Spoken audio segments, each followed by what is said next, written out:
आजचा आपल्या पॅनल डिस्कशनचा प्रकार काय? मी स्लाइड्सवर काही गोष्टी दाखवेन, काही व्हिडिओज दाखवेन आणि काही वेगवेगळ्या प्रश्नांची तुम्हाला उत्तरं विचारेन. We will keep it as a interactive session. आणि ज्या उत्तरांवरून तुमचं काय ओपिनियन आहे, तुमचं काय मत आहे ते आम्हाला ऐकायला आवडेल.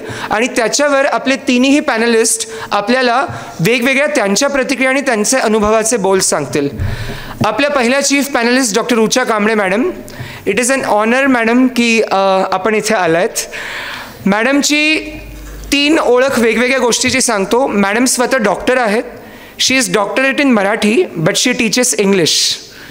आणि त्या कुचन शाळेत 16-17 वर्ष इंग्लिशच्या टीचर होत्याच. त्यांनी भरपूर पुस्तकं लिहिली आहेत. त्यांनी खूप साऱ्या वृत्तपत्रांमध्ये आलेख आणि लेखनही केलं आहे. आणि मित्रांनो, जेव्हा एखादा अवॉर्ड असतो किंवा पुरस्कार असतो ना, तो कोणी निवडायचा आणि कुणाला द्यायचा याची एक सिलेक्शन कमिटी असते. लोकमंगलच्या पुरस्कार सिलेक्शन कमिटीवर पण मॅडम होत्या. त्यामुळे एक पर्सनॅलिटी ॲज अ टीचर जी आपल्याला माहिती आहे आणि अनेक गोष्टींची अनुवादित भाषांतरं त्यांनी केली आहेत. तर एकदा जोरदार टाळ्यांनी पहिल्या पॅनलिस्टचं आपण स्वागत करूया. डॉक्टर ऋचा Kamble madam. Doctor Sanjay Pathak sir.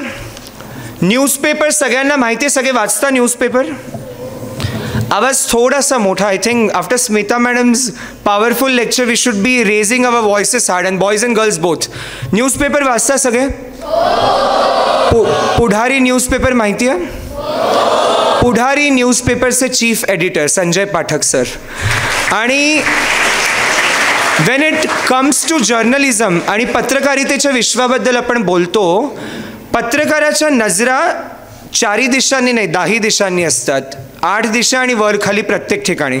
त्यामुळे प्रत्येक टॉपिक जो युवकांशी निगडीत आहे त्या पूर्ण टॉपिकचा सखोल अभ्यास आणि माहिती त्यांना असतेच. अगेन सेकंड पर्सनॅलिटी पाठक सरांबद्दल बोलायचं तर 29 इयर्स एक्सपिरियन्स ऑफ जर्नलिझम. आणि त्याच्याशिवाय त्यांनीही 3 पुस्तकं लिहिली आहेत. सरांनी खूप स्तंभले खूप साऱ्या ज्वलंत मुद्द्यांवर. मागच्या 2 महिन्यात तुम्ही पेपरमध्ये खूप वाचलं असेल, DJ मुक्त सोलापूर, DJ मुक्त सोलापूर. त्यात त्यांच्या पुढारी पेपरमधून त्यांनी इतके आलेख आणि इतकी माहिती रोज कंटिन्युअस बेसिसवर लिहिली. आणि त्याचा परिणाम आपण बघितला की गणेशोत्सव जो झाला तो पूर्ण DJ मुक्त झाला. त्याचं एक खूप मोठं उदाहरण आणि अशी कामं आपल्याकडे आहेत. एकदा जोरदार टाळ्या सरांसाठी. तिसरे पॅनलिस्ट आपल्याला नवीन नाही आहेत. Doctor Satish Lakde sir. Satish sir was my panelist last year as well. The biggest reason I adore him, कारण माझी वेवलेंथ त्यांच्यासोबत खूप छान जुळते. कारण या तिघांचं एक कॉमन पॉईंट ऑफ इंटरेस्ट मुलं आहेत आणि मुलांचे विषय असा आहे. सतीश सरांची ओळख सांगायची. आता मला कागद याच्यामुळे घ्यावा लागेल कारण त्यांच्या ज्या कंपनीज आहेत त्या माझ्या विषयाच्या थोड्या बियॉन्ड आहेत. त्यांना in depth experience of working with reputed multinational companies like TCS, Infosys, Persistent, Wipro, Wockhardt corporation and many more training and talent associations domains. Sir had a PhD from Savitribai Phule Pune University where he had his thesis topic on great speeches of Obama. And he also bagged the gold medal from 3 different IITs of India. And sir also, beyond his technical expertise and beyond teaching experience in the school, in the college and in the training institute, his main passion and main thing remains the soft skill development, but beyond that is developing and educating the youth like you. So मला खूप आनंद आहे. हे तिन्ही आजचे आपले panellist आहेत. एकदा जोरदार टाळ्या तिन्ही पॅनलिस्ट.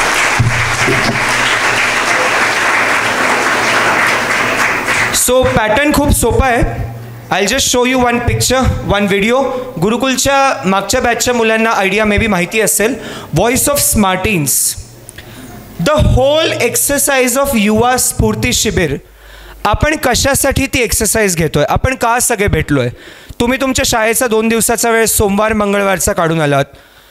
डॉक्टर स्मिता मॅडम सारखी iron lady came here and she spoke to you. आपण सगळे एकत्र जमलोय कारण आम्हाला तुमचा आवाज ऐकायचा आहे. जे टीनेजरच्या माइंडमध्ये आहे, जे 15-16-17 वर्षाच्या मुलामुलीच्या माइंडमध्ये आहे, ते आमच्या सगळ्यांच्या बियॉन्ड आहे. ते या सगळ्या बोर्डवर लावलेल्या मोठ्या मोठ्या लोकांच्या थॉट प्रोसेसच्या बियॉन्ड आहे आणि आम्हाला ते ऐकायचं आहे. सो मी स्क्रीनवर काही पिक्चर्स काही व्हिडिओज डिस्प्ले करेन. त्याच्यावर मी तुम्हाला काही क्वेश्चन्स विचारेन. ज्यांनी क्वेश्चन्स उत्तरं दिली त्यांना चॉकलेट्स वगैरे मिळतील, दॅट इज ओके. बट तुमच्या आन्सर्सना आणि तुमच्या मतांना आपल्या पॅनलिस्टचं काय मत आहे ते आपल्याला ऐकायचं आहे. different topics. Keep your seal and breath hold and we'll start the program. Okay? Manpreet Singh. Harmanpreet Singh. जोरदार टाळ्या एकदा आन्सरसाठी. Who is Harmanpreet Singh?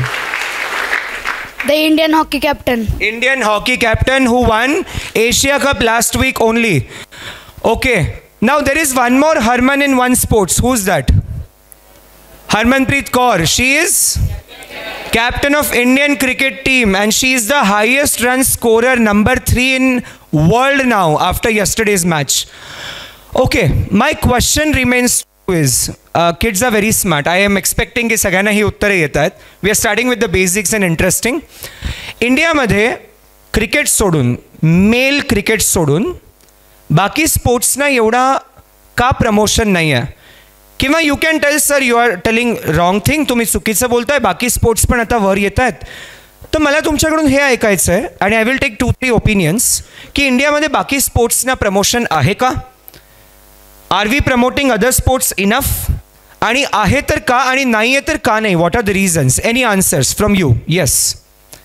इंडियामध्ये apart from male cricket are we supporting other sports? If you are doing, what are the players, what are the key players? I want to know from you all की इंडियामध्ये आपण करतोय का त्यांच्यासाठी enough? कारण प्रत्येक sports important आहे. Iron man was a sport. किती लोकांना आयर्न मॅन शब्द आज कळला? See almost 80% of crowd. जर आयर्न मॅन शब्द आज कळला आहे, of course the sports, not the iron man, not Robert Downey junior, नाही, the this iron man. So इंडियामध्ये बाकी स्पोर्ट्सना आता व्हॅल्यू वाढती आहे का? Any answers? Come on fast. Yes please. Your name and a school. माझं नाव श्रेया श्रीकांत लोंढे. मी सेंट जोसेफ सिनियर सेकंडरी स्कूलमधून आहे. जसं की सर बोलले की क्रिकेट आणि मेल क्रिकेट हे आपण सगळे खूप जास्त बघतो, कारण आपल्याला क्वालिटी इम्पॉर्टंट आहे. जसं की ऑल ओव्हर दी वर्ल्ड, जसं की जिथे क्रिकेट पण खेळलं जात नाही तिथे भारताचा विराट कोहली, सचिन तेंडुलकर सगळ्यांना माहिती आहे, कारण त्यांच्यामध्ये काहीतरी क्वालिटी आहे. जसं की आपल्याला आपल्या म्हणजे इंडियामध्ये सुनील चेत्री वगैरे आहेत, पण ते वर्ल्डमध्ये रेकग्नायझेशनमध्ये नाही आहेत, कारण इंडियन फुटबॉल कोणाला अजून माहीतच नाही आहे. जसं की रोनाल्डो, मेसी हे सगळ्यांना माहिती आहे. मग क्रिकेटची जी इंडियामध्ये क्वालिटी ती बेस्ट आहे, पण बाकीच्या स्पोर्ट्सची जी क्वालिटी आहे, डेव्हलपमेंट होतं आहे, एकाकडेच फोकस चालला आहे आणि बाकीच्या गेमकडे जास्त फोकस नाही चालला आहे, असं माझं मत आहे. Okay, so this is one opinion, very good opinion. पण इंडिया खरंच बाकी स्पोर्ट्समध्ये नाही करत आहे का चांगलं? वर्ल्ड नंबर 1 प्लेअर आपल्याकडे बाकी स्पोर्ट्समध्ये नाही आहेत का? आय अप्रिशिएट व्हॉट शी, पण मला हे विचारायचं आहे, आपल्याकडे वर्ल्ड नंबर 1 प्लेअर बाकी स्पोर्ट्समध्ये नाही आहेत? कुठल्या आहेत? Please tell me. Chess, who is the one? Gukesh, very good, world champion. Badminton, Chirag Shetty and Satwik Rankireddy last year number 1 होते. Neeraj Chopra, current world number 2 but world number 1 होता 3 महिन्यापर्यंत इन जॅव्हलिन. सो हे स्पोर्ट्स येत आहेत ते इनफ आहेत का? अजून काही डेव्हलपमेंटचा स्कोप आहे? Any other answer? Then I will take panelist opinion. बाकी स्पोर्ट्सना पुश करायला काय करावं लागेल? प्लेयर्सना करावं लागेल, गव्हर्नमेंटना करावं लागेल, काय करावं लागेल? माझं नाव धरणी महेश शेरलगी आहे. मी भारतीय विद्यापीठ शाळेतून आले. पहिल्याने लोक त्यांना सपोर्ट करायला पाहिजे. क्रिकेट हा लोकप्रिय आहे कारण की सगळे लोक तेच बघतात. बाकी गेमला पण लोक सपोर्ट करायला पाहिजे, हे म्हणणं माझं. थँक्यू. Panellist opinion please. या गोष्टीवर आपलं ओपिनियन. अगदी बरोबर आहे. मी या मताशी सहमत आहे की प्रत्येक सुरुवात ही आपल्या स्वतःपासून व्हायला पाहिजे.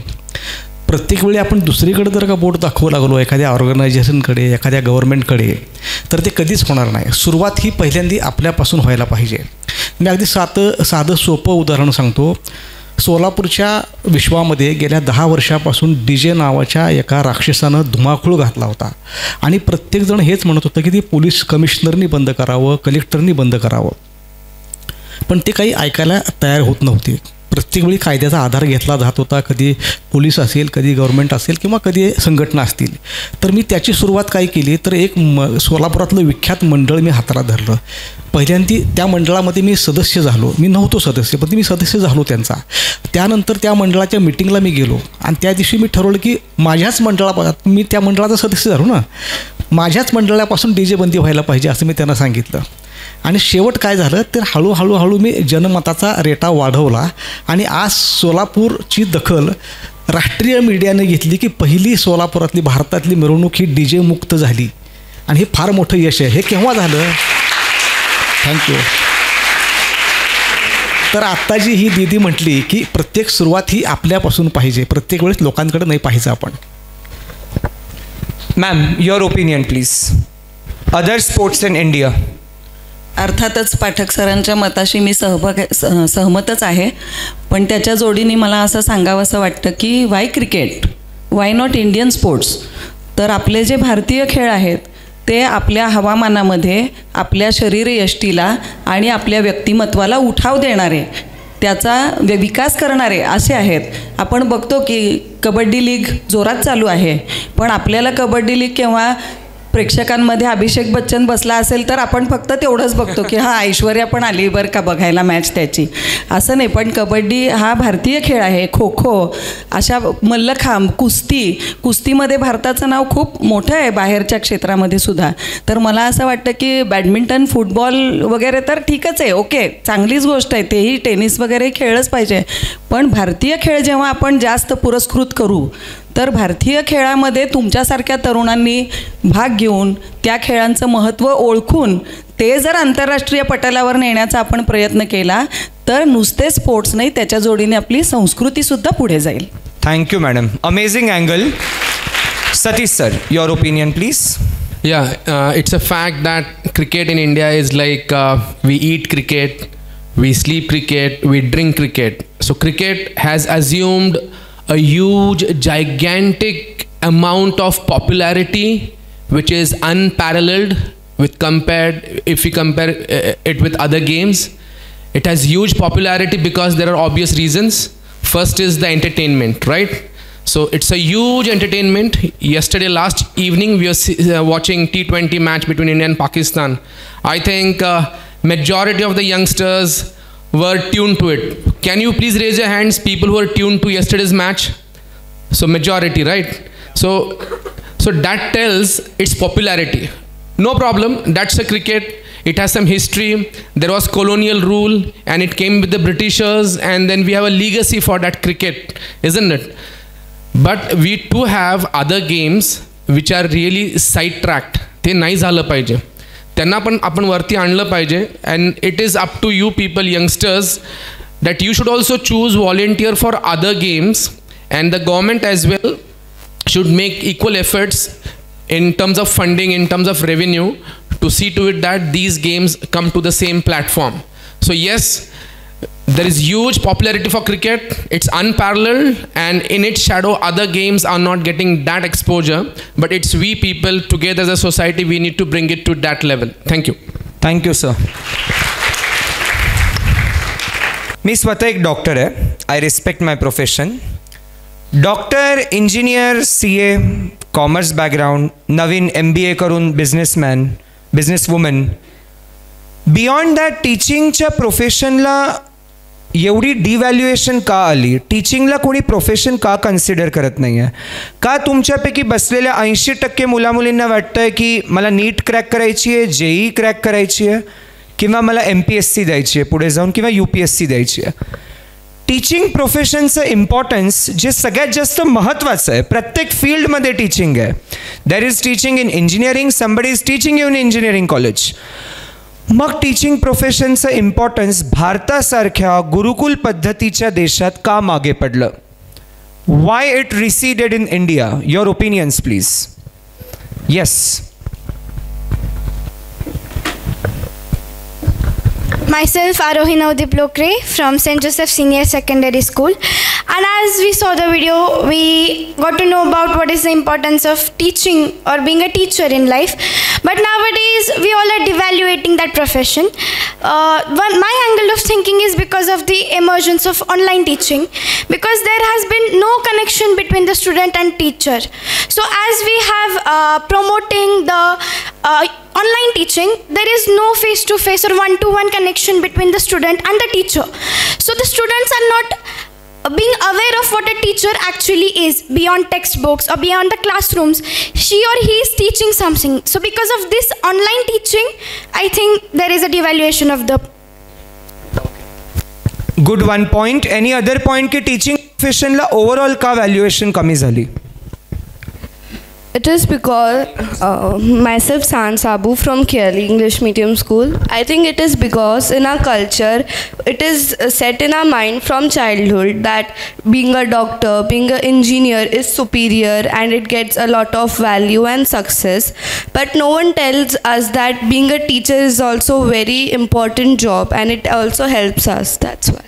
Thank you. Any more angle? कुणाला अजून सांगायचं त्यांचं ओपिनियन? येस. शिक्षण पद्धती किंवा कुणाला शिक्षक का नाही व्हायचं आहे? Thank you everyone. My name is Saksham Sharma from KLE English Medium School. I want to say that teaching is a very specialized profession.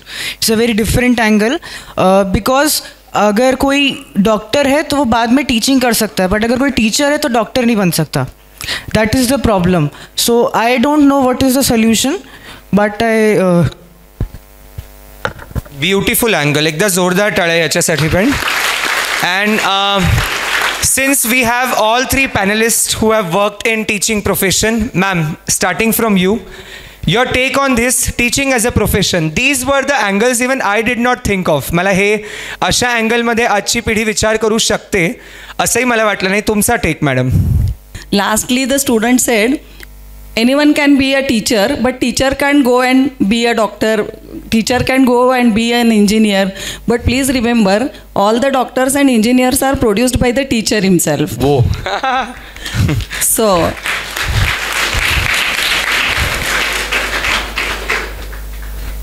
शिक्षक तयार होणं हे शिक्षकच करू शकतो. आणि डॉक्टर, इंजिनियर वगैरे प्रोफेशन्समध्ये जाणारी लोकं देखील शिक्षकच तयार करू शकतो. आता कोणाला शिक्षक बनायचं आहे इथं बसलेल्यांपैकी? किती जणांना शिक्षक व्हावं असं वाटतं? प्लीज हात वर करा. ग्रेट. पहा, 2 किंवा 3. वाव. ठीक आहे, 5 म्हणूया आपण. तर एकतर लहानपणापासून कोणाचेच आईवडील असं नाही म्हणत की तुम्ही शिक्षक व्हा म्हणून. मी 33 वर्ष शिक्षकाची नोकरी केली ज्युनियर कॉलेजमध्ये आणि मला इतका आनंद वाटतो त्या नोकरीचा की दररोज माझ्यासमोर 100 मुलं सकाळी 7 वाजता मी काय म्हणते ते ऐकण्यासाठी गोळा होतात. ह्याच्यासारखं दुसरं सुख नाही. आणि माझे शिक्षक आज इथे बसलेले आहेत. आदरणीय किणीकरबाईंनी मला शाळेमध्ये शिकवलं आहे. मी आत्ताच त्यांना सांगत होते की नीट शिस्तीत नाही उभं राहिलं तरी त्या रागवायच्या.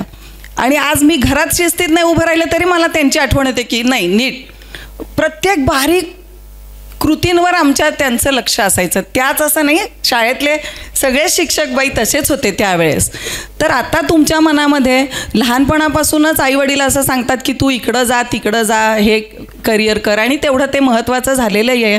तुम्ही वेगळ्या क्षेत्रांमध्ये करिअर करू नये असं मला म्हणायचं नाही, पण सर्वात जास्त आपल्या देशामध्ये व्हॅल्यू जपणारा समाज निर्माण करायचा असेल तर हुशार विद्यार्थ्यांनी शिक्षक झालं पाहिजे. आजकाल दुर्दैवाने अशी परिस्थिती झालेली आहे की ज्याला काहीच जमत नाही तो मग डोनेशन देऊन कुठल्या तरी शाळेत शिक्षक होतो. तर माझं असं मत आहे की हुशार विद्यार्थ्यांनी शिक्षक झालं पाहिजे. आपण 5 सप्टेंबरला शिक्षक दिन परवाच साजरा केला. कशासाठी आपण शिक्षक दिन साजरा करतो? भारताचे राष्ट्रपती ते शिक्षक होते. आता मगाच्या प्रश्नाला उत्तर मिळालं असेल की शिक्षक डॉक्टर, इंजिनियर नाही झाला तरी राष्ट्रपती बनू शकतो. Is it not?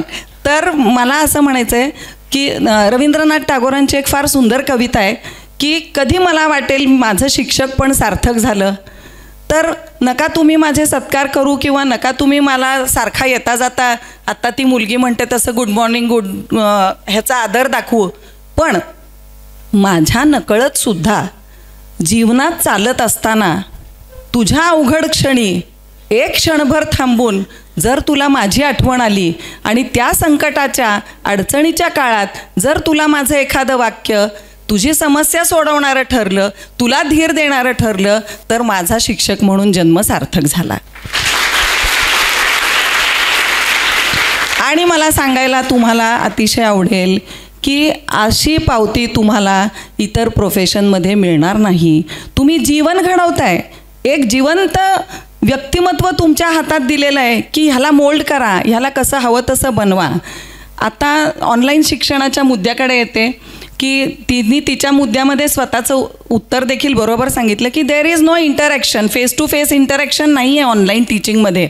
आणि मगाशी मी बायस मॅडमशी बोलत होते तेव्हा अशी चर्चा झाली की आजकाल ना तुम्हाला सगळं माहीतच असतं, आम्ही काही शिकवण्याची वगैरे गरज नाही आहे, यू आर प्रिटी इन्फॉर्मेटिव्ह, खूप माहिती खूप आहे तुमच्याकडे, पण त्या माहितीचा सकारात्मक उपयोग कसा करायचा किंवा त्या माहितीचं ज्ञानात रूपांतर कसं करायचं हे सांगण्यासाठी तुमच्यासमोर जिवंत शिक्षकच असायला हवा.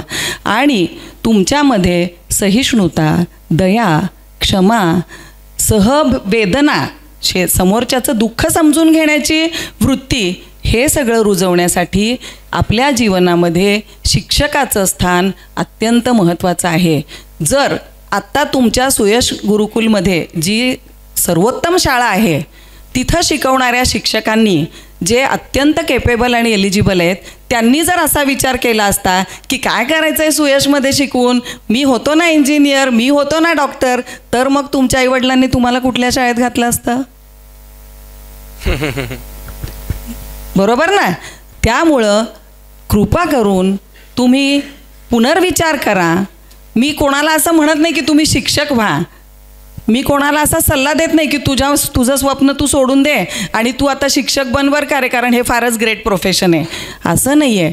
पण आपल्यापैकी काही हुशार, बुद्धिमान, जाणत्या विद्यार्थ्यांनी जर नाही विचार केला तर उत्तम शिक्षक न मिळाल्यामुळे आपल्या देशात पुढं सुजाण पिढ्या निर्माण होण्याचा संभव कमी कमी होत जाईल. आणि म्हणून माझी अशी विनंती आहे की ज्यांना मनातून आवडतं शिक्षक, पण आपल्याला एखादा शिक्षक किंवा शिक्षिका खूप आवडत असते बघा शाळेतली, लहान म्हणजे तुम्ही आता 9वी 10वी 11वी 12वी त्याच्यापेक्षा लहान वयामध्ये आपण असं म्हणतो ना की ह्या टीचर खूप छान आहेत, मला ह्यांच्यासारखं बनायचं, तर कृपया आठवून बघा तुम्हाला कोणासारखं बनायचं होतं. आणि जर खरंच तुमच्या मनामध्ये तसा विचार असेल तर आपल्या पालकांना जरूर सांगा की मला शिक्षक व्हायचं आहे. थोडा जास्तीच वेळ घेतला, धन्यवाद. No problem. Thank you ma'am, thank you for your valuable opinion. मी दोन्ही पॅनलिस्टना विनंती करतो त्यांचं ओपिनियन प्लीज द्यावं. Okay. So it's a wonderful question before us. Is teaching a great profession? So I have a different take on this. Whether it is great or not, money will not decide. See, there are certain professions where those professions are never measured with a scale of money. काही profession अशा असतात की तिथं आपण पैशाने त्याचं महत्त्व मोजू शकत नसतो. त्यातलं म्हणजे शिक्षकाचं प्रोफेशन आहे.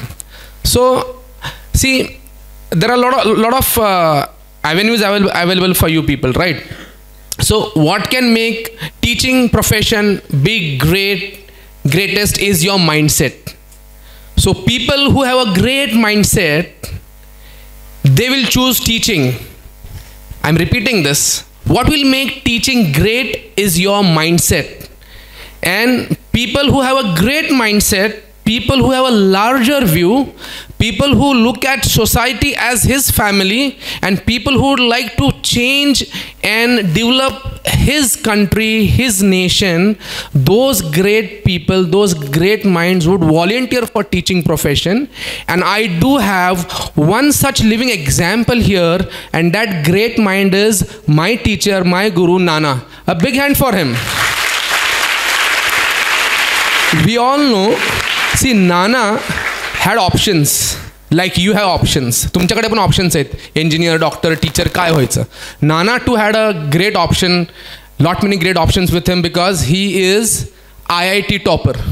He could have very well joined an MNC, settled in America, enjoy life, but he chose teaching as a profession, and see the impact he has created. He has influence not only in India, all his students are spread across the globe. I have seen it. He is living through his students, not for this century. He will live always ever through centuries to come through his students, and that is teaching profession. एवढं ते मोठं आहे, एवढं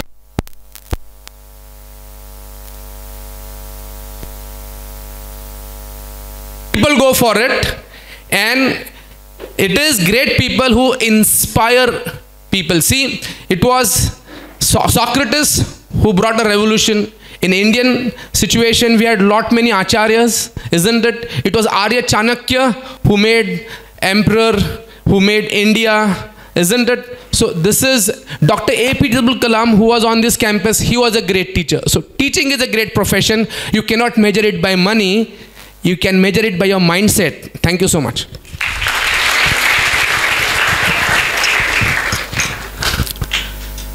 सर्वात प्रथम doctor निखिलचं खूप अभिनंदन करतो की हा व्हिडिओ मला खूप आवडला.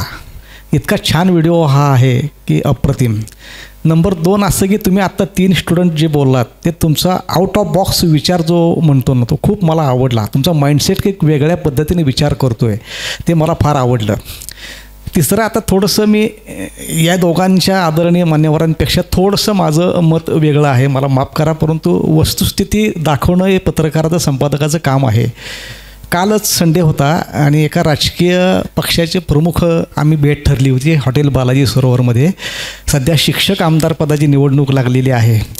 हा प्रश्न किंवा हे उत्तर तुमच्या थोडंसं डोक्यावरून जाईल, परंतु सांगणं तुमच्यासमोर गरजेचं आहे. आणि ते शिक्षक आमदार जे इच्छुक होते आणि ते पॉलिटिशियन जे होते ते मला काही गोष्टी सांगत होते की आता शिक्षक आमदार होण्यासाठी काय काय करावं लागतं आहे. आणि त्याबरोबर काही चांगले शिक्षक म्हणजे तिथं होते जे की राजकारणाचा गंध नव्हते, परंतु शिक्षणासंबंधित ते समस्या मांडत होते माझ्यासमोर. तर त्यांच्यासमोर एक फार मोठी समस्या काय होती तर आत्ता जो आपण पेपरमध्ये वाचतो आहे की जेन झेड न्यू जनरेशन जे आपल्या आलेलं आहे या जनरेशनला शिस्त लावणं खूप अवघड चाललं आहे. ज्यांच्यावर हात उगारणं खूप अवघड चाललं आहे, कायद्यानं ते गुन्हा ठरतं आहे. यांना शिस्त कशी लावायची. आत्ता मॅडम म्हटल्या की या मॅडमनी की त्यांना सरळ जरी नाही उभारलं तरी रागवायच्या. आणि आताच्या मुलांना रागवणं किंवा थोडंसं एखादा सटका मारणं, एखादी छडी मारणं फार अवघड चाललं आहे. आणि असं असेल तर मुलांना शिस्त कशी लावायची हाही प्रश्न आहे. परंतु तुम्हाला एक सांगतो, तुमच्याकडं ज्ञान भरपूर आहे, नॉलेज भरपूर आहे, तुमच्याकडे गॅजेट्स खूप आहेत, तुमच्याकडे विचार खूप आहेत, परंतु तुमच्या विचारांना योग्य दिशा देण्यासाठी योग्य गुरुची आणि योग्य शिक्षकाची गरज आहे. आणि ते काम शिक्षकच करू शकतो. तिथं डॉक्टर, संपादक किंवा तिथं अजून इंजिनियर करू शकणार नाही. हा प्रोफेशन आपल्याला थोडासा वेगळ्या वळणाला चाललेला आहे. याला आपण योग्य ट्रॅकवर आणणं हे आपलं सर्वांची गरज आहे. आपल्या सर्वांचं या ठिकाणी आपण काम करायला पाहिजे. असं जर का शिक्षकांच्या मनामध्ये विद्यार्थ्यांबद्दल दहशत असेल तर ते चुकीचं आहे पहिली गोष्ट. अन्यथा पुढची पिढी बाद होऊन जाईल. शिक्षक शिकवणार नाहीत, तुम्हाला शिस्त लावणार नाहीत. एखादे शिक्षक एखाद्या विद्यार्थ्याला छडी मारतात, 4 माणसात रागवतात, 4 विद्यार्थ्यामध्ये काहीतरी शिस्त लावण्यासाठी रागावून बोलतात, म्हणजे ते काही त्याचे शत्रू नाहीत ना. एखादा डॉक्टर एखाद्या रुग्णाला जेव्हा इंजेक्शन देतो, सुई टोचवतो, म्हणजे तो काही शत्रू आहे का. तो बरा व्हावा म्हणून त्याला सुई टोचवलेली असते ना. तसं शिक्षक आपल्याला एखादा सटका देतात, एखादी छडी मारतात, तेही एक प्रकारचं इंजेक्शन दिल्यासारखंच काम आहे. असा विचार आपल्या विद्यार्थ्यांच्या मनामध्ये जोपर्यंत येत नाही तोपर्यंत शिक्षक या प्रोफेशनला पुन्हा एकदा गतवैभव मिळणार नाही. सध्या जे काही गोष्टी सुरू आहेत यामध्ये आपण थोडंसं एक वस्तुस्थिती, मला माफ करा परंतु हे सांगणं गरजेचं आहे म्हणून मी थोडंसं बोललो. हे माझे साधारणतः आयुष्य विचार आहेत. Thank you. Thank you sir, thank you. किसका आवाज़ था? कैलाश खेर. हु सेड कैलाश खेर? ओके, जोरदार टाळ्या. So Kailash Kher this for स्वच्छ भारत अभियान. रोज सकाळी घंटागाडी येते, स्वच्छ भारत का इरादा. I again go back to the picture. See okay, so स्वच्छता, क्लेनलीनेस, आपल्याला सगळ्यांना हा विषय माहिती आहे. स्वच्छतेबद्दल खूप बोललं जातं, खूप बघितलं जातं. हा सोलापूरचा पिक्चर आहे. पानपट्टीचं नाव मला सांगायची गरज नाही. सोलापुरात कुठल्याही पानपट्टीच्या बाहेर तुम्हाला हे भेटेल. इथे फाईन लावला आहे 500 रुपीज. खाली लिहिलं आहे आदेशावरून नियम पण बनवला आहे. वर कृपया पण लिहिलं आहे, रिक्वेस्ट पण केली आहे. There is a rule right written in big bold local language. Local लँग्वेजमध्ये पण लिहिलं आहे. आणि पानपट्टीच्या समोर लावलं आहे जिकडे रोज लोक येऊन जाऊन बघतात. आणि लिहिलं आहे प्लीज इथे थुंकू नये आणि कचरा फेकू नये. आणि तिथे अखंड पिचकारी आहे जी थुंकलेली आणि कचऱ्याचा ढीग आहे. आणि हा फक्त एका दिवसाचा आहे. हे सगळे रूल्स आणि ऑप्शन्स तुमच्यासाठी संपलेत. आता तुम्ही सांगायचं तुमच्या सिटीला क्लीन करायला तुम्ही काय कराल. आय बिलीव्ह 80% इनहॅबिटंट्स ऑफ सोलापुरात तुमच्या शाळा आहेत किंवा सोलापूर जिल्ह्यात तुमच्या शाळा आहेत. सोलापूरच्या वेगवेगळ्या वास्तूंची नावं सांगा, वेगवेगळ्या घाण जागांची नावं सांगा, त्याला क्लीन करण्यासाठी तुमच्या डोक्यात काय? कारण सरकारने आणि शॉपकीपरनी सगळं केलं. देर is a fine, local language आहे, रिक्वेस्ट आहे, ऑर्डर आहे. आणि तुम्हाला वाटतं का ते खाली थुंकलेल्या आणि कचरा टाकलेल्या प्रत्येक माणसाकडून 500 रुपये गोळा केलेत? So you agree with me? Please your opinions की काय करू शकतो आपण. Yes, as a teenager what you think? मी सोहम, मी मेहता शाळेतला आहे. आता सर्वांना माहिती की कचरा करणं ही खूप मोठी समस्या आहे, पण आपण स्वतःच्या घरापासून सुरू करायला पाहिजे. जसे की संत गाडगे बाबा हे स्वतःच्या घरापासून सुरू केले ते, आणि प्रत्येकाच्या घरी भले ते काहीही असो. आणि एक डॉक्टर मुन्नाभाई MBBS नावाची एक चित्रपट आहे, त्याच्यात एक दिलं आहे, त्याच्यात एक माणूस रोज त्याच्या घरापुढं थुंकत असतो. मग तो थुंकत असताना मग तो रोज येऊन साफ करतो. मग एकदा तो थुंकायचंच बंद करतो. मग आपण जसं आपलं घर स्वच्छ ठेवतो तसं आपण आपलं परिसर, आपली शाळा, आपलं ग्राउंड तसं स्वच्छ ठेवतो का, हे स्वतःशीच आपल्याला प्रश्न विचारायला पाहिजे. कारण ह्याचे उत्तर आपण दुसऱ्यांकडून नाही तर स्वतःकडून पाहिजे आपल्याला हे उत्तर, असं मला वाटते. Okay, good point. सोलापूरच्या क्लिनलीनेसचं काय? सोलापूरला कसं स्वच्छ करणार? येस, सोलापूरला कसं क्लीन करणार? मी समृद्धी थोरात, मी सुयश गुरुकुलचीच विद्यार्थिनी. माझं असं म्हणणं आहे, ज्या ठिकाणी आपल्याला स्वच्छता हवी त्या ठिकाणी असे बोर्ड लावण्याच्या ऐवजी तिथे आपण आरसे लावून ठेवलं तर ती गोष्ट खूप महत्त्वाची ठरेल. कारण कुणीही व्यक्ती स्वतःवर कचरा टाकणार नाही किंवा स्वतःवर थुंकणं पसंत करणार नाही. त्यामुळे तिथे आपण बोर्ड लावण्याच्या ऐवजी एक आरसा लावला तर खूप महत्त्वाचं ठरेल.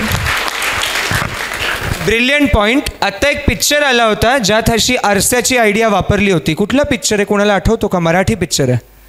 अशी आरस्याची आयडिया होती. आता थांबायचं नाही. Great, super. सगळ्यांना चॉकलेट्स नाही देऊ शकत, sorry. Any more idea? How do you clean Solapur? How do you clean Solapur areas? माझं नाव धरणी महेश शेरलगी, भारतीय विद्यापीठची विद्यार्थिनी आहे मी. पहिला आपण त्यांना सांगू नाही ऐकले आपण उचलू. आता लोक काय करतात की हे माझं, मी टाकलं नाही आहे कचरा, मी का उचलू? ते त्यांनी बघून आपण उचलायचं बघून ते दुसऱ्यांना लाज यायला पाहिजे, असं आपण पहिलं आपण उचलायला पाहिजे, हे माझं मत आहे. थँक्यू. सोलापूरला कसं क्लीन करायचं आहे? अजून माझ्या पॉईंटवर कोण येत आहे? Please. Yes, your name? Myself Sharvil Lad and I am from Saint Joseph school Barshi.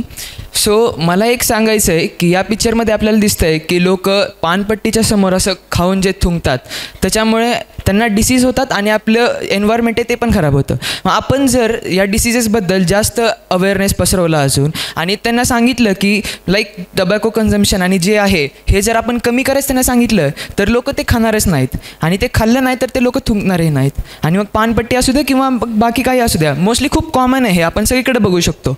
आणि हे जर आपण कमी केलं, अवेअरनेस वगैरे वाढवलं तर मग कचरा पण कमी होऊ शकतो. Okay, disease awareness. Okay, any more point or we go back to panelist? Okay, yes. माझे नाव मुग्धा मिलिंद कुलकर्णी आहे आणि मी संगमेश्वर पब्लिक स्कूलमधनं आहे. माझं मत आहे की लोकांचा माइंडसेट बदलायची गरज आहे. की लोक स्वतःचं घर स्वच्छ ठेवतात पण बाहेर जाऊन त्यांना वाटतं ही आपली जबाबदारी नाही आहे, त्यामुळे ते बाहेर कचरा करायला सुरू करतात. पण आपण आपलं स्वतःचं मत बदलण्याची गरज आहे. आपण दुसऱ्यांनी टाकलेला कचरा उचलत नाहीत कारण की आपलं मत आहे की ते त्यांनी केलं आहे, आपण का उचलायचं? ती आपली जबाबदारी नाही. पण आपण आपल्या निसर्गाची काळजी घेण्यासाठी, आपले पूर्ण समाजाची काळजी घेण्यासाठी असे वेगवेगळे मुद्दे मांडू शकतो. त्यानंतर गव्हर्नमेंट जे आहे ते असे वेगवेगळे रूल्स काढू शकतात, सक्त कायदे पाहिजेत ज्यांनी लोक असे कचरा करणं बंद करतील. Thank you. Panellist opinion please. Sir, या प्रॉब्लेमचं काय करायचं when there is everything right in place what she said? First of all, a big thank you to Nikhil. He has brought up really very burning issues, topics, and this is very much important to discuss. People have answered this. I think rules work, but they work to a certain limit. Beyond that, what really works is your conviction, your commitment. So as informed citizens, you should see to it that you don't do all these things. We should tell our relatives, our parents to be careful about this. Now see, if you go to foreign countries, people don't do this. Nana was telling me he had been to one of the countries recently. If something is fallen there on the ground, people, मगाशी ती मुलगी म्हणली की हे मी नाही केलं असं आपण इथं म्हणतो, पण तिथं असं ते म्हणत नाहीत. ते कोण केलं मला माहीत नाही, but they will pick it up and throw it in the dustbin. That is called as social responsibility. तर ही जी एक सामाजिक बांधिलकी आहे, रिस्पॉन्सिबिलिटी आहे, ही जेव्हा येत नाही तोपर्यंत आपण बदलणार नाही. Thank you for that. Pathak sir. Madam. Yes. कचऱ्याची समस्या आपल्या सर्वांना भेडसावत असते.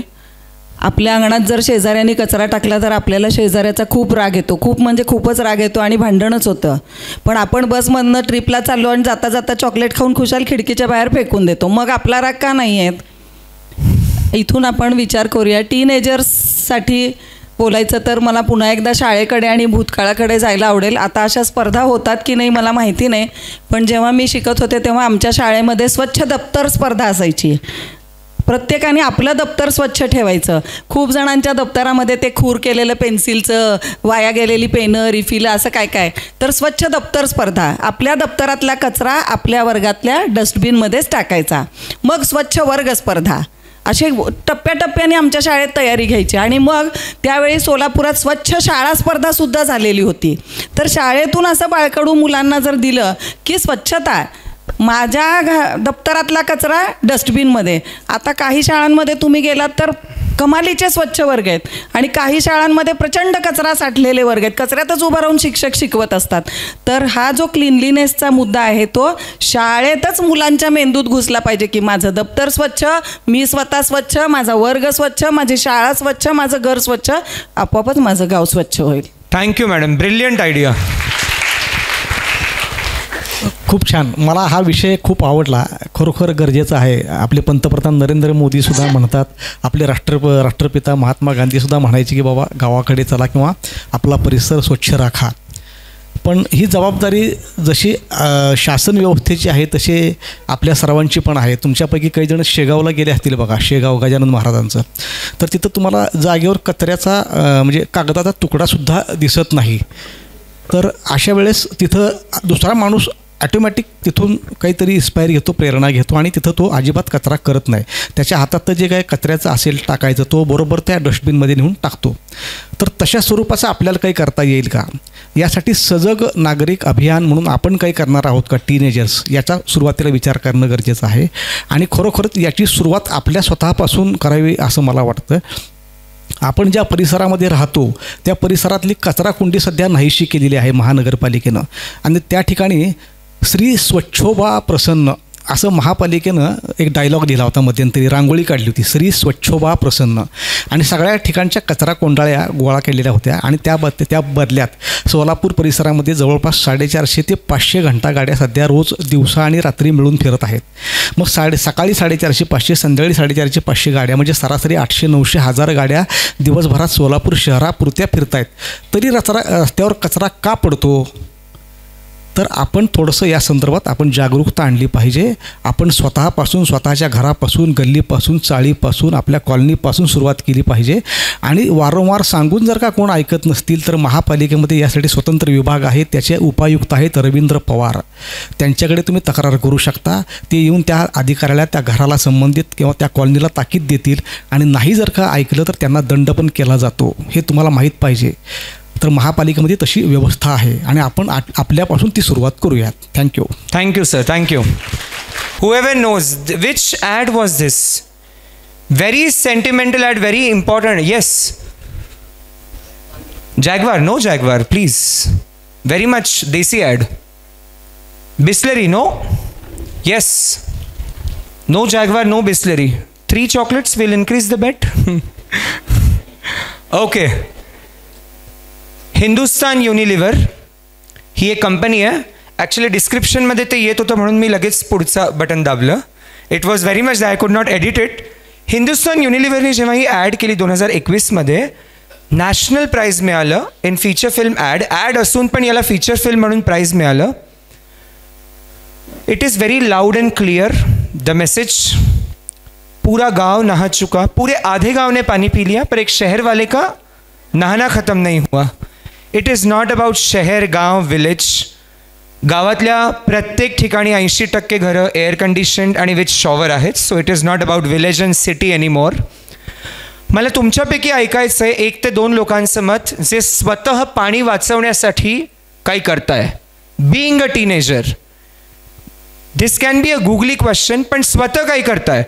तुम्ही हे पण सांगू शकता मी दरवेळेस फक्त अर्धा पेला पाणी घेतो, वेस्ट नाही करायचं आहे, पण जे तुम्ही जेन्युअनली करताय for your self, for your society, for your area, for helping others, काही पण through NGO, through government, through anything, जे स्वतः करत असेल त्यांनी सांगायचं. येस. मी अनुष्का पाटील, मी आर्या पब्लिक स्कूल पिंपळनेर या शाळेची विद्यार्थिनी आहे.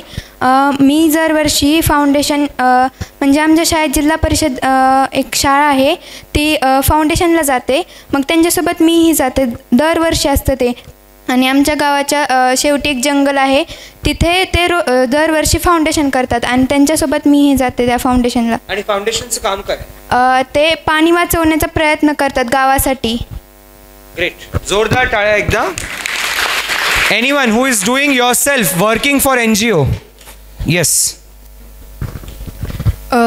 मी तर रेसिडेन्शियल स्कूलमध्ये राहते, तर गुरुकुलमध्ये ज्या ठिकाणी पाणी वेस्ट जातं त्याची मी शक्यतो जे कर्मचारी आहेत माझ्याकडून ते हँडल होत नसेल तर कर्मचाऱ्यांना मी ती माहिती सांगून ते पाणी वाहनं थांबवते. आणि ज्या ठिकाणी मला नळ चालू दिसतात जर मी तिथे जाऊ शकत नसेल तर ते मी कुणाला तरी सांगून किंवा मी स्वतः ते नळ जाऊन बंद करते.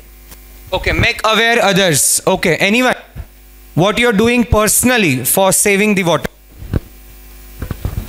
So I am Sharvil from Saint Joseph English medium school Barshi. आणि आता प्रत्येकांच्या घरी मोस्टली जे फिल्टर असतं त्यामधनं जे फिल्टर झालेलं वॉटर असतं ते तर आपण कन्झ्युम करतोच, पण जे हार्ड वॉटर असतं किंवा जे आपण जे वेस्ट म्हणून येतं इम्प्युरिटीज वगैरे थोडं असेल ते आपण सेव्ह करू शकतो. आणि ते आपण सेव्ह करून yes I save it. I place a tub under our sink which collects the water, which collects the impure water. आणि आम्ही ते पाणी वॉशरूममध्ये वापरू शकतो टू फ्लश इट किंवा आपण ते प्लांट्सला देऊ शकतो, पण it's not that healthy for them, but we can use it for washroom purposes. It can save the water. Perfect. AC-मधून मशीनमधून गळणारं पाणी तुम्ही स्टोअर करू शकता. Panelist, your take please. As a teenager of 15, 16, 17 years of age, how they can help this important issue of global warming? कारण पाणीला आपण त्राहिमाम करणार आहोत. दक्षिण आफ्रिका पूर्ण पाणी मुक्त देश झाला होता मागच्या वर्षी आणि दक्षिण आफ्रिका आणि भारताची इकॉनॉमी लगभग 19-20 सेमच जाणार आहे येत्या टाईममध्ये. त्याच्यानंतर आपण काय करू शकतो की भारतात पाणीची अन्नान्य समस्या होऊ नये याच्यासाठी? नैसर्गिक साधन संपत्तीच्या संदर्भातच बोलते, प्रश्न फक्त पाण्याचा नाही आहे. संपूर्ण जगामध्ये जे श्रीमंत देश आहेत त्यांनी असं ठरवलं की सगळी नैसर्गिक साधन संपत्ती आमची आणि गरीब देशांनी मरा. तर आपणही त्याच्यामध्येच मोडतो. पाण्याचं दुर्भिक्ष आपल्या देशात नाही, आपल्या गावात. सोलापूर किती पाण्यासाठी दुष्काळी गाव आहे. आत्ता ह्या आठवड्यात आपण खूप पाऊस अनुभवतो आहे, पण दुष्काळी गाव आहे. आत्ता निखिल सरांनी जाता जाता निखिलचं खूप अभिनंदन की प्रत्येक विषय इतका ज्वलंत आहे and very well crafted for the age group. तर आत्ता निखिल सरांनी साऊथ आफ्रिकेचा उल्लेख केला. एक छोटीशी गोष्ट सांगते तुम्हाला, अगदी छोटीशी, पण त्याच्यातनं पाणीच नाही सगळेच नैसर्गिक साधन संपत्ती वापरण्याच्या मागे कोणती भावना आपल्या मनामध्ये असली पाहिजे ते सांगते. दक्षिण आफ्रिकेमध्ये एका शाळेमध्ये एक सायकियाट्रिस्ट गेले, मनोविकार तज्ज्ञ किंवा मानसशास्त्रज्ञ म्हणूया आपण. आणि त्यांनी एक, जसं निखिल सर आत्ता चॉकलेट्स वाटत आहेत, एक मोठी टोपली चॉकलेट्सनी भरून ठेवली आणि सर्व शाळेतल्या मुलांना सांगितलं की तुम्ही लांब उभे राहा आणि तिथून जोरात धावत पळत यायचं आणि जे पहिल्यांदा येतील त्यांनी भराभरा त्यातली चॉकलेट्स उचलायची. तर बघूया कोणाला जास्त चॉकलेट्स मिळतात. मग सर्व शिक्षकांना आणि त्या मानसशास्त्रज्ञांना पण असं वाटलं की आता खूप जोरात स्पर्धाच होणार आणि टीचर्सनी सांगितलं की विसल झाली की तुम्ही धावायला सुरुवात करायची आणि मॅक्झिमम चॉकलेट्स तुम्ही मिळवायची. तेव्हा शिक्षकांनी व्हिसल वाजवल्यानंतर सर्वांना आश्चर्याचा धक्का बसला, कोणीच नाही धावत आलं. तर त्या शाळेतल्या सर्व मुलांनी, छोटीशी शाळा असेल, त्या शाळेतल्या सर्व मुलांनी हातात हात धरले आणि मोठी साखळी केली आणि सगळेजण मिळून धावत आले आणि ते म्हणाले की आमच्यापैकी प्रत्येकाला एक तरी चॉकलेट मिळायलाच हवं. असं जेव्हा आम्हाला वाटेल, सर्वांना पाणी मिळायला हवं, एक अख्खं गाव पाणी पितंय तर एकाची आंघोळ चालली आहे, आलं लक्षात? तर प्रत्येक असा पाण्याचा अपव्यय, नैसर्गिक साधन संपत्तीचा अपव्यय करणाऱ्या व्यक्तींनी लक्षात ठेवायचं की ही नैसर्गिक साधन संपत्ती प्रत्येकाला मिळावी म्हणून ईश्वरांनी निर्माण केलेली आहे, ती माझी एकट्याची नाही. हा स्वार्थ जेव्हा आमच्यामधून निघून जाईल तेव्हा आम्ही सर्वांचा विचार करू आणि मग पाणीच काय, आम्ही काहीच वाया नाही घालवणार.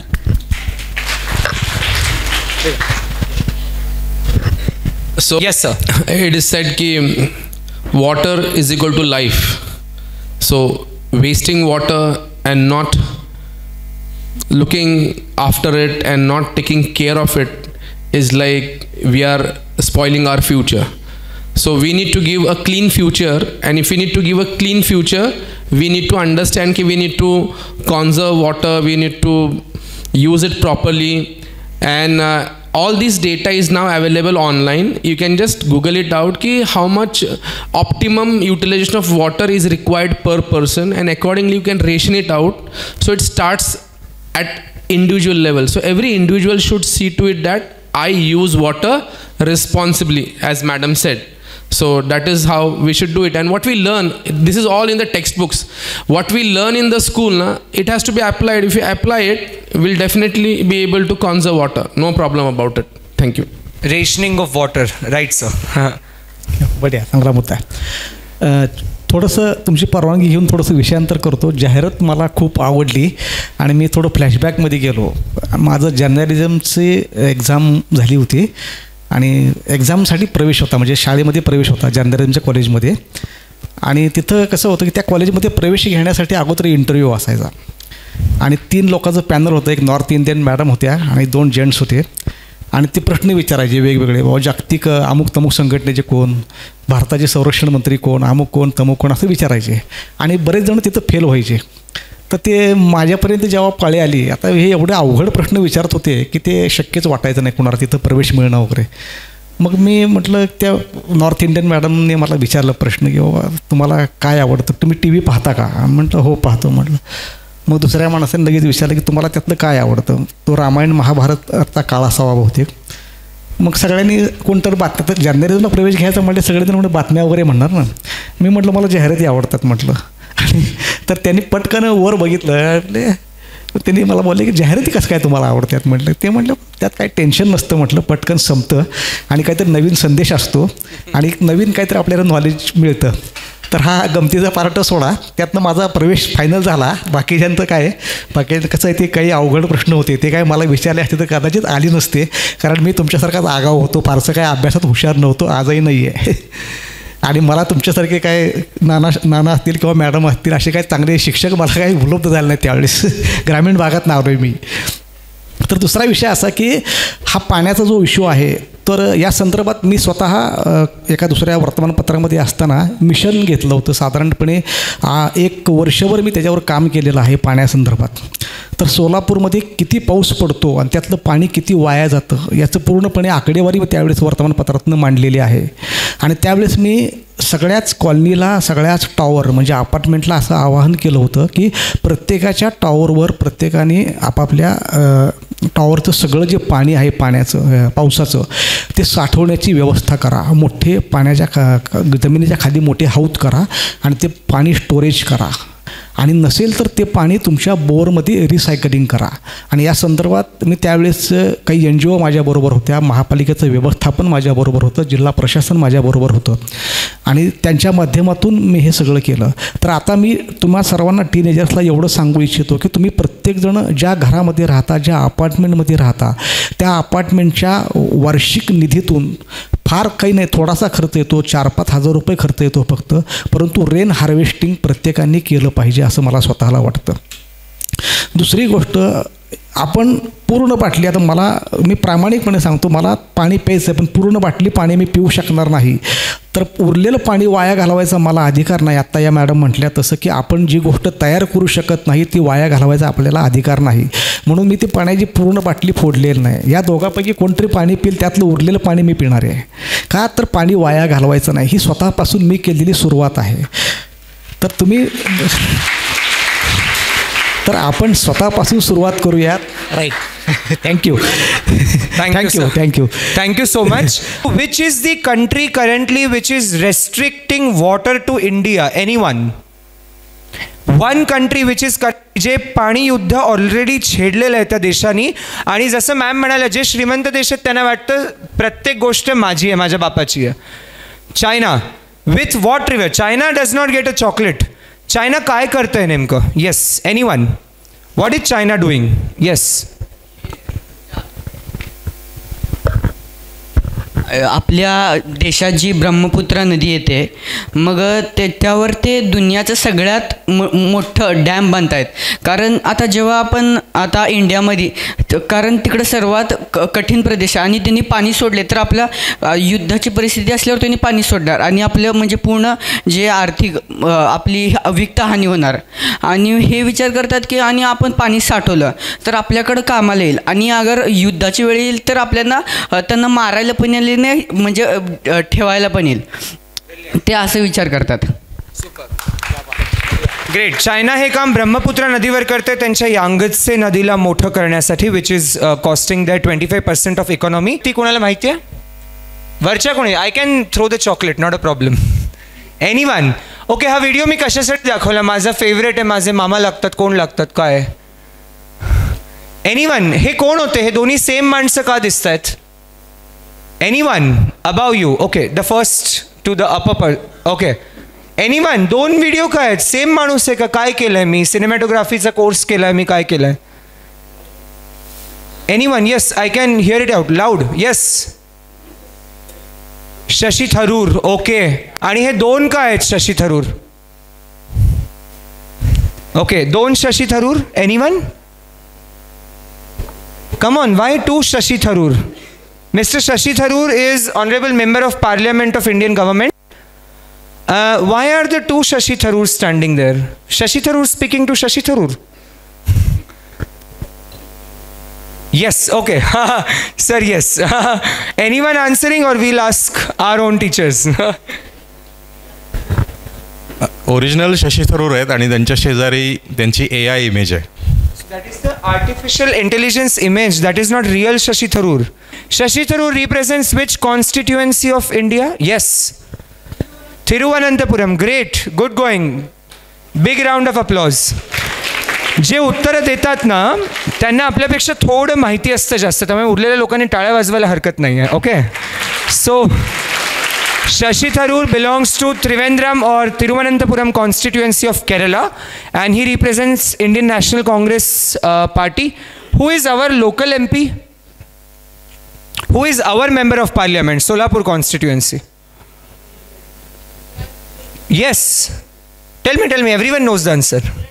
Pranitita Ishinde. Belonging to which party? Congress. Oh, great. Nice going. Not bad. Okay, so Mr. Shashi Tharoor also led the delegation for Operation Sindoor to America. अमेरिकामध्ये जे डेलिगेशन गेलं होतं त्याचे ते चीफ होते.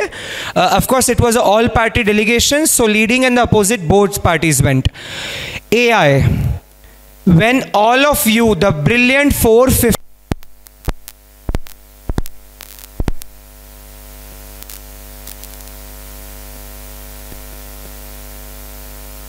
येणारे, तुम्ही हुतात्मा एक्सप्रेस पकडून पुण्याला जाल, तुमच्या बाजूला बसलेला माणूस रिअल आहे का फेक आहे तुम्हाला ओळखू येणार नाही. This time is going to come. Now considering AI is everywhere. मी जितक्या मिनिटात तुमच्याशी AI बद्दल बोलतोय तितक्या दशलक्ष पटीने AI जगात पसरतंय. AI तुमच्या एज्युकेशन सिस्टीमच्या आत आहे, बाहेर आहे, up above everywhere AI is there. Now I want your take on education system with AI. AI education सिस्टमला गरजेचं आहे का गरजेचं नाही आहे? Only 2 quick answers because we want to discuss and listen to these great people really well. Yes, AIची आपल्या शिक्षण संस्कृतीत गरज आहे का, आणि आहे तर किती गरज आहे? My name is Advay Patil. I am from Suez Central School.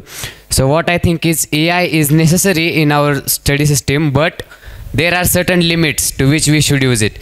Means there are good uses and bad uses of AI. Both are there as well. We should only use good uses, such as if we don't have any certain amount of chemicals, or we can't express any chemical reaction in the laboratory, or if there are minor schools who can't use or who doesn't have that access to the experimental levels, so they can directly show the AI. Means they can show the videos, or they can use the AI to show the experiments. This is a benefit of the AI.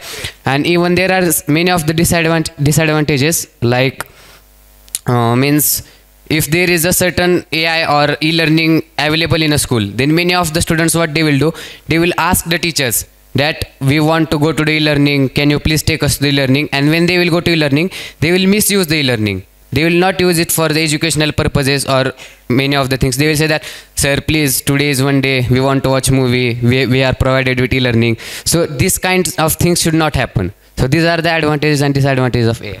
Good point, but there is a difference. Please get it clear. E-learning and AI is different. E-learning म्हणजे electronic learning, which is the online learning, which is recorded video or anything can be shown, which is someone has done for the educational value. His points are very valid and hence I can speak. E-learning different है.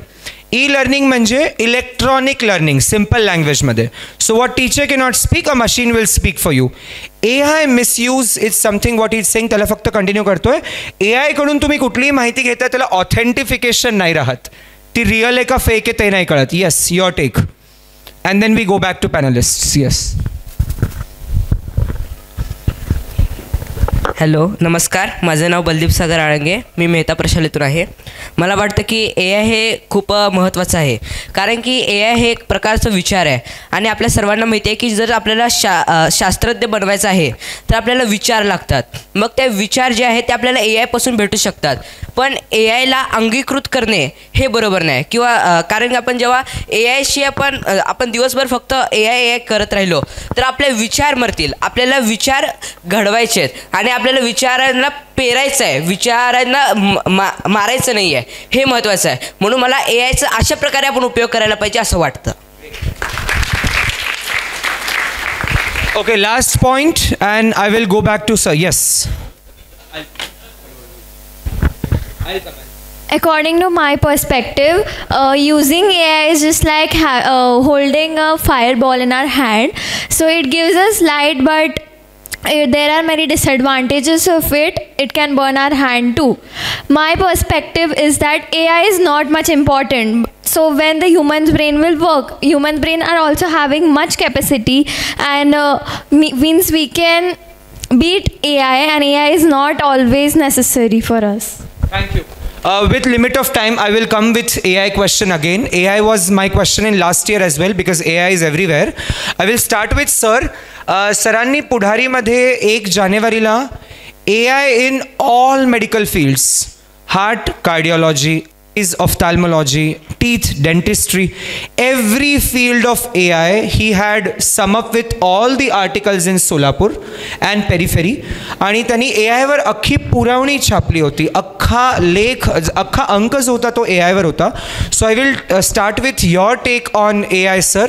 Pathak sir, your opinion on AI in education system. What can be good and what can be bad in a quick mode? Yes. कुठलंही तंत्रज्ञान वाईट असू शकत नाही, फक्त आपण त्याला चांगल्या पद्धतीने वापरलं पाहिजे. AIचं ॲज अ मीडिया पर्सन म्हणून मी स्वागतच करतो आहे. तुम्ही पण विद्यार्थी म्हणून स्वागतच करायला पाहिजे. फक्त ते कोणत्या पद्धतीनं वापरायचं हे आपल्या हातात आहे. आपल्या टी व्ही लावल्यानंतर काही चांगले चॅनल पण दिसतात आणि काही आपण पाहू नये असे पण चॅनल दिसतात. त्यावेळेस आपण काय करतो तर रिमोट कंट्रोलनं चॅनल नंबर बदलतो, समोरचा चॅनल बदलतो आपण. सेम तसंच आहे. AIला तुम्ही काय विचारणार आहात, पर्सनल माहिती किती शेअर करणार आहात, त्याच्याकडून नॉलेज किती घेणार आहात हे तुम्ही ठरवायचं आहे. सतत AI जर का तुम्ही डिपेंड राहिलात तर तुम्ही एक प्रकारे पंगू व्हाल. बौद्धिकदृष्ट्या तुम्ही अपंग व्हाल. परंतु मी असंही म्हणणार नाही की ए आयपासून पूर्णपणे अलिप्त राहा. मी स्वतः ए आयवर आमच्या पुढारीचा वर्धापन दिनासाठी 105 पानांची पुरवणी काढली होती.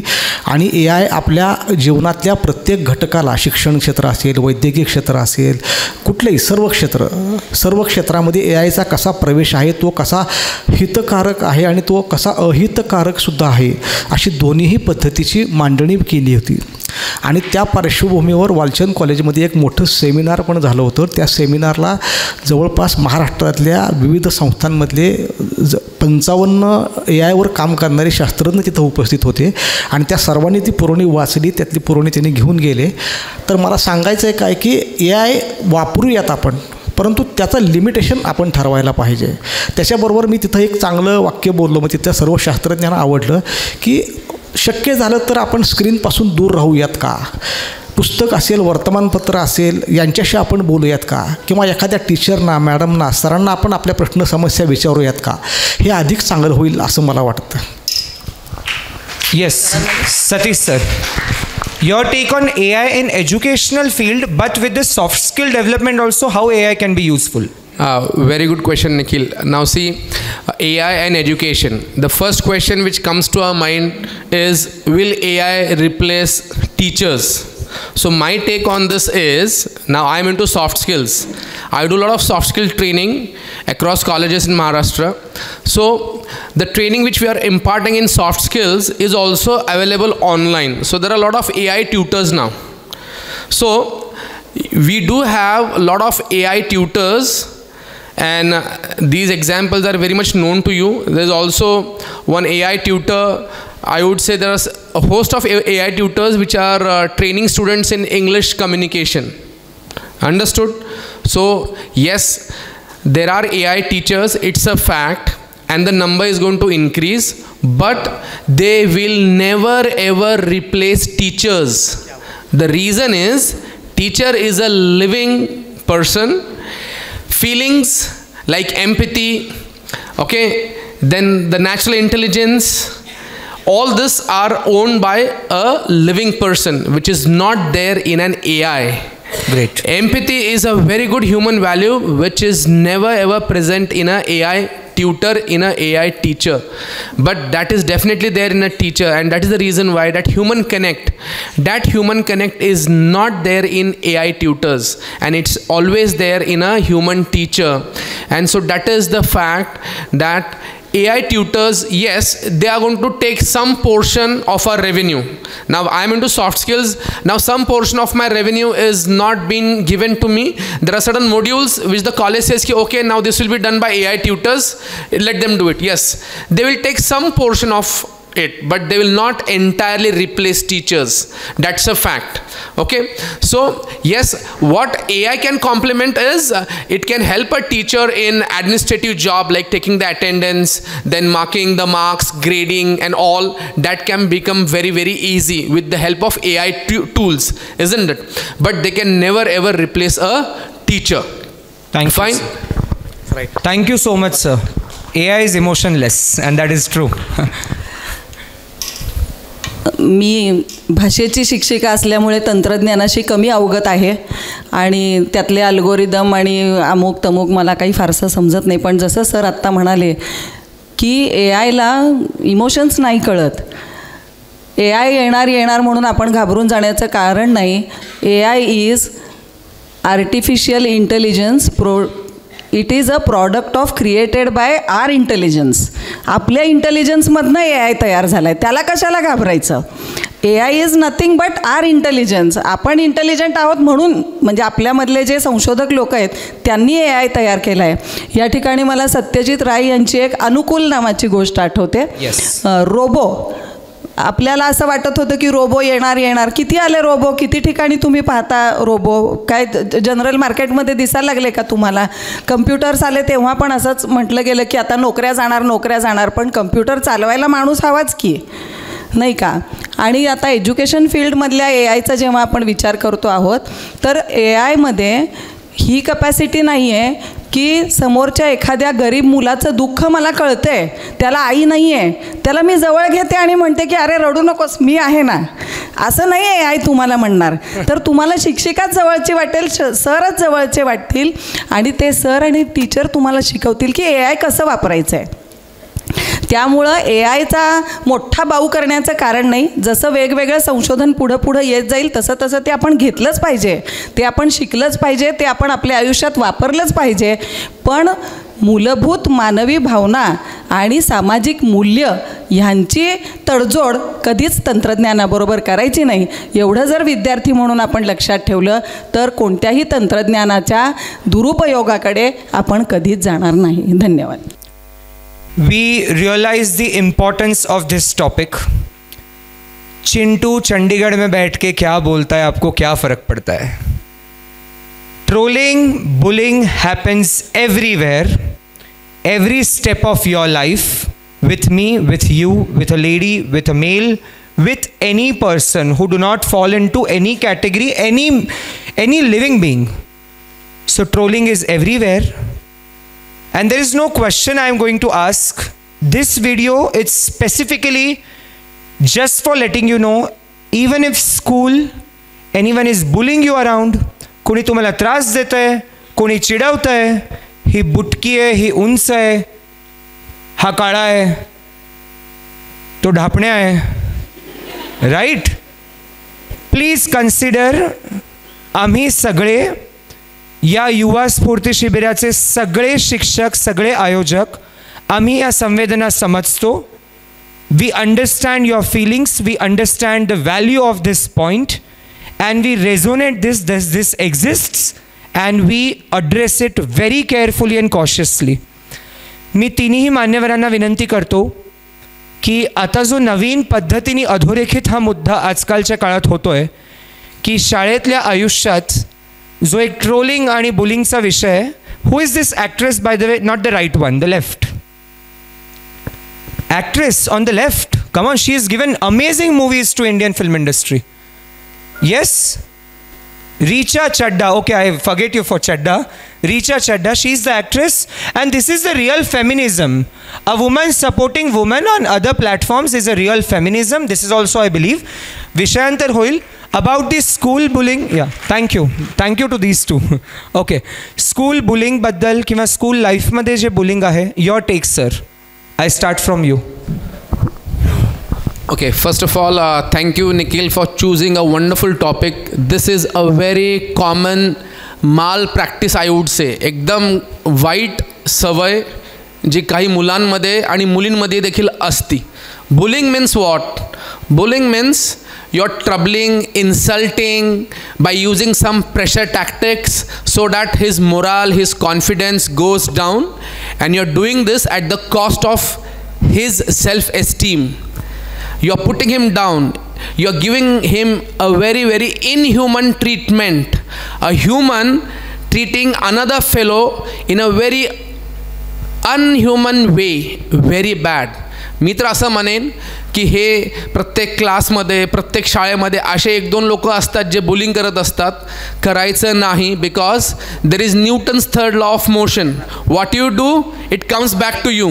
Today you are bullying someone ना, कल आपको कोई तो आके बुलिंग करेगा. He will troll you, he will trouble you. Energy, total energy is constant. It comes back to you. So please, it's a very bad practice. It's a very bad practice. People have a very, very bad experience out of it. They lose confidence, then the confidence zato. They have sleepless nights. I have worked as a counselor as well. People who are target of bullying, they need even a greater care. They have to go and consult a psychiatrist. That is what you're doing. So bullying is a very bad practice. Please don't do that. And the other way around, there will be people who would be doing this practice. Point number 1, report it to your principal, report it to your parents, and be strong. Be strong to face that bullying, and you can definitely don't react, respond in a positive way so that you can stop this bad practice. Thank you so much.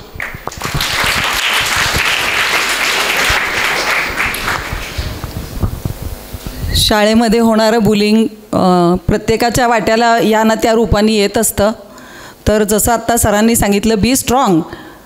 तुमच्या पालकांना सांगा, शिक्षकांना सांगा, समस्येवर गप्प राहू नका, depress होऊ नका. पण त्याच्याहून जास्त मी तुम्हाला असं सांगेन की तुमच्यामध्ये चांगलं काय आहे त्याच्यावर तुम्ही फोकस करा. प्रत्येकाला परमेश्वराने काही ना काही ॲबिलिटी दिलेली आहे. जे आपल्याला ट्रोल करत आहेत, जे बुलिंग करत आहेत, आपण असं समजूया की that bad quality is with them. पण आपल्यात चांगलं काय आहे ते आपण बघूया. Just ignore. बघा, गौतम बुद्धांनी असं सांगितलं आहे की जेव्हा आपण समोरच्या व्यक्तीवर रागावतो तेव्हा आपण त्या व्यक्तीने काय केलं याचा आपल्याला राग येत नसतो, आपण काय प्रतिक्रिया देतोय त्याचा आपल्याला राग येत असतो.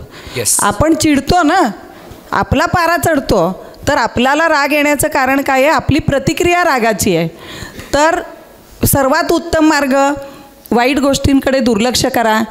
समोरचा तुम्हाला काही चिडवतोय आणि तुम्ही जर त्याला रागाने म्हणालात, मी काय म्हणते ते कृपा करून नीट ऐका.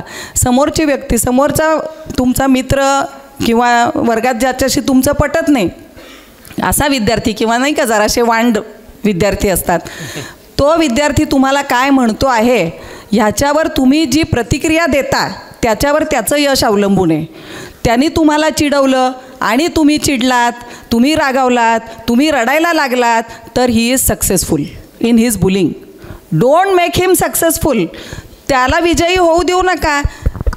तो बोलतोय वाईट, तुम्ही काहीच नाही म्हणला, बरोबर ना? पटतंय तुम्हाला म्हणून तुम्ही टाळ्या वाजवताय. आपण काय करतो, जसं सर म्हणले रडायला सुरुवात, मला असं म्हणली ती, मी अशी आहे का, अरे कशाला, मला असं म्हणली. जसं आत्ता रिचा चड्डानी सांगितलं, Chintu is sitting in Chandigarh, let him sit and let him talk any rubbish. ते तुम्ही आतच घेऊ नका ना. तुम्ही त्याच्या म्हणण्याला किंमत दिली की तो यशस्वी झाला समजा त्याच्या बुलिंगमध्ये. तुमच्या तो कुठं मोजूच नका त्या व्यक्तीला. आणि ह्याच्या उलट कुणीतरी असं असेल ना जे तुमच्याशी मैत्री करू इच्छित असेल, जे तुमच्याशी चांगलं बोलू इच्छित असेल, जे शिक्षक तुम्हाला आवडत असतील त्यांच्याशी तुम्ही जाऊन बोला.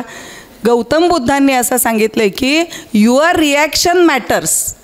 तुमची प्रतिक्रिया कारणीभूत आहे तुमच्या रागावण्याला, चिडण्याला, डिप्रेस होण्याला.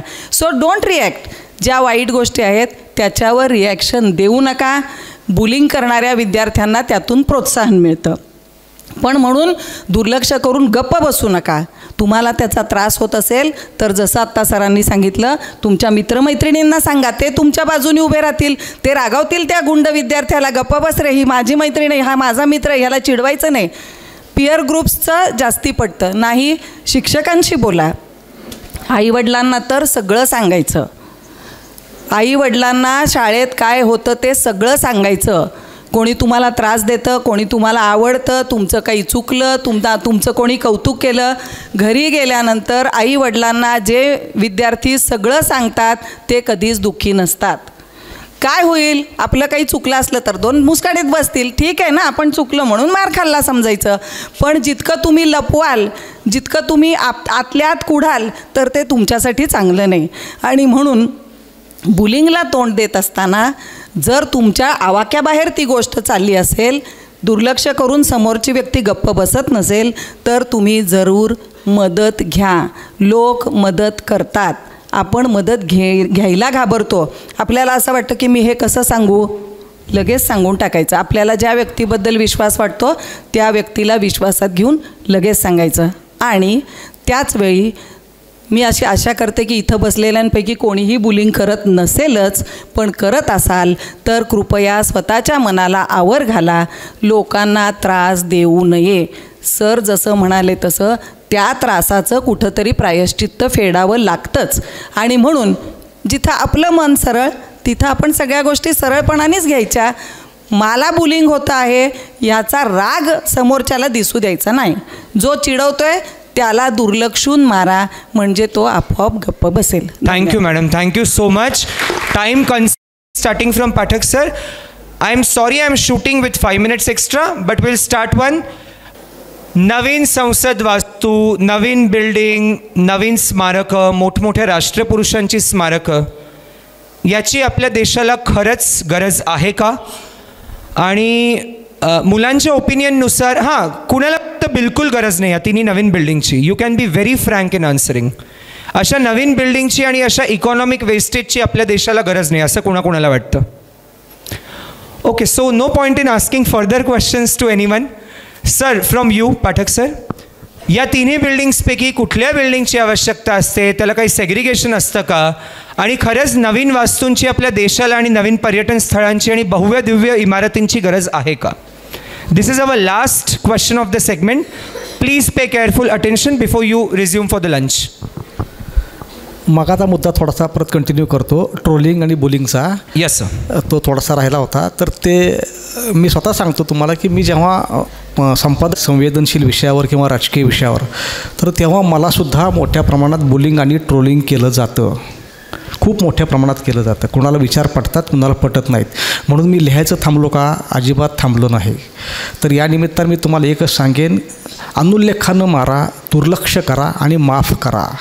तो कोण कितीही ट्रोलिंग करू, तुम्हाला कितीही बुलिंग करू, काही करू, तुम्ही त्याच्याकडे दुर्लक्ष करणं हे आत्ता मॅडमसुद्धा म्हटल्या की थोडंसं आपण जर दुर्लक्ष केलं तर ॲटोमॅटिक तो थांबेल.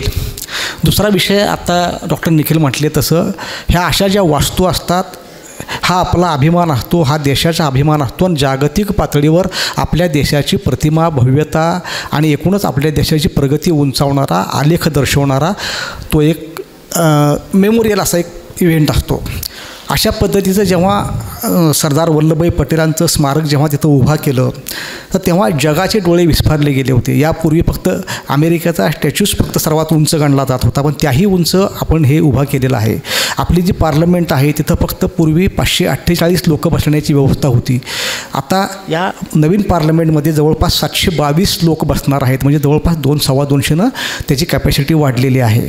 अशा खूप साऱ्या वस्तू आहेत ज्या नवीन काळानुसार गरजेच्या होत्या, या सरकारमध्ये त्या होत आहेत आणि खूप चांगलं होत आहे. हा सर्व देशाचा अभिमान आहे असं मला वाटतं.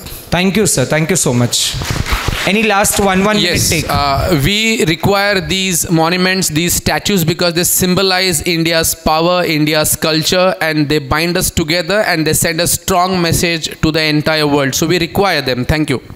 Thank you, sir. अशा प्रकारच्या स्मारकांची तरुण पिढीसाठी गरज आहे. ते आदर्श म्हणून त्यांच्यासाठी उभे राहतात. त्याचबरोबर मला एक छोटासा, फार ह्यांनी दोघांनी जे महत्त्व आहे ते सांगितलंच आहे, पण त्या जोडीने मला एक छोटासा मुद्दा सांगायचा आहे की याच्यामधून रोजगार निर्मितीसुद्धा होते, लोकांना काम मिळतं. ते एक पर्यटन केंद्र बनतं, तिथं लोक येतात, भेटी देतात, हॉटेलं निघतात.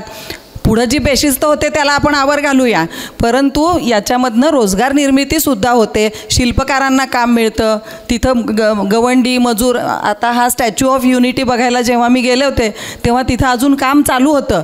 तर ते तिथं काम करणारे मजूर इतकं सरकारचे आभार मानत होते की ह्यांच्यामुळं गेलं वर्षभर आम्ही काम करतो आहे आणि आम्हाला रोजगार निर्मितीसुद्धा त्याच्यामधून होते. हा एक छोटासा मुद्दा. फक्त गल्लोगल्ली उभे राहणारे पुतळे आणि त्यांची दुरवस्था याकडे मात्र आपण लक्ष दिलं पाहिजे. इथं बार्शीची मुलं आली आहेत असं मी ऐकलं. तर बार्शीमध्ये एक खूप चांगला उपक्रम त्यांनी केला आहे. गावातले सगळे पुतळे एका उद्यानात हलवलेत. खरं आहे ना हे? तर ते सगळे पुतळे एकाच उद्यानात आहेत. तुम्ही जा, त्या सगळ्या पुतळ्यांना भेट द्या आणि चांगले त्या पुतळे, म्हणजे ट्रॅफिकला अडचण नाही. तर हे असं प्रॅक्टिकल अडचणी विचारात घेऊन जरूर अशा प्रकारची स्मारकं उभी केली पाहिजेत. ती आपली संस्कृती पुढे नेत असतात. Thank you madam, thank you sir. मी शेवटी फक्त 1 मिनिट याच्यासाठी घेईन की Nikhil, 1 second. Yes. Before you conclude, I'm sorry I'm interrupting, but then see, we have witnessed a wonderful discussion, isn't it? Yes. And that credit goes to this man, Dr. Nikhil, standing over here. A big round of applause for him. Believe me, all the panelists will agree with me. He has made a wonderful afternoon out of this particular session. Lot of value addition. Thank you, Nikhil. It was great time with you. Thank you, sir. Thank you so much. मी तिन्ही पॅनलिस्टचे खूप मनोमन आभार मानतो. आपण तिन्ही क्षेत्राचे दिग्गज आहात, ज्यांना मी पर्सनली ऐकलेलं आहे, पाहिलेलं आहे, ज्यांना मी पर्सनली अनुभवलेलं आहे. या तिन्ही दिग्गजांचे विचार जेव्हा आजच्या पिढीचे 14, 15, 16 वर्षाच्या मुलामुलींसोबत जुळतात, शेवटचं एक्झाम्पल जसं मॅडम म्हणाला resonate, and every Barshikar knew that की सगळे पुतळे एकत्र हलवलेत. मला क्वेश्चन सेट करताना हे माहिती नसतं की डिस्कशन या अंगाला जातं, पण ही या कार्यक्रमाची किंवा या सेगमेंटची पोचपावती असते की जेव्हा तिन्ही बसलेल्या पॅनलिस्टचे विचार मुलांशी जुळतात आणि एक सुंदर सरगमाची निर्मिती होते. खूप खूप धन्यवाद आपल्या तिघांना की आपण सुयश गुरुकुलमध्ये आलात आणि आपला अमूल्य वेळ आम्हाला दिलात. Thank you so much.